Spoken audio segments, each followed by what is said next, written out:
முதலமைச்சர் கோப்பை விளையாட்டுப் போட்டிகள் 2025 நிறைவு விழாவில் வெற்றி பெற்றவர்களுக்கு பரிசளிக்கும் நிகழ்ச்சி இன்று மாலை ஜவஹர்லால் நேரு உள் விளையாட்டு அரங்கத்தில் நடைபெற்றது.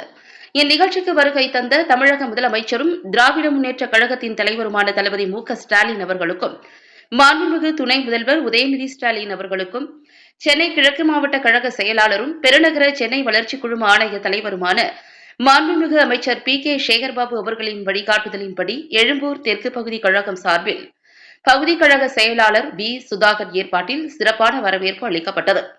இந்நிகழ்வில் தலைமை செயற்குழு உறுப்பினர் கே.எஸ்.எம். நாதன், மாமன்ற உறுப்பினர்கள் ராஜேஸ்வரி ஸ்ரீதர், எல். சுந்தர்ராஜன், பகுதி கழக நிர்வாகிகள் S. Rasool, T. V. Velu, M. Malarmaran, K. Annapoorani, S. Jagadeesan, வட்டக்கழக செயலாளர்கள் V. Vijayakumar, R. Babu, S. Dolphin Hari, E. Moideen, Vanmathi Kathiravan உள்ளிட்ட பகுதி வட்டக்கழக நிர்வாகிகள், பிற அணி பொறுப்பாளர்கள், மகளிர் அணியினர் என பலர் கலந்து கொண்டனர்.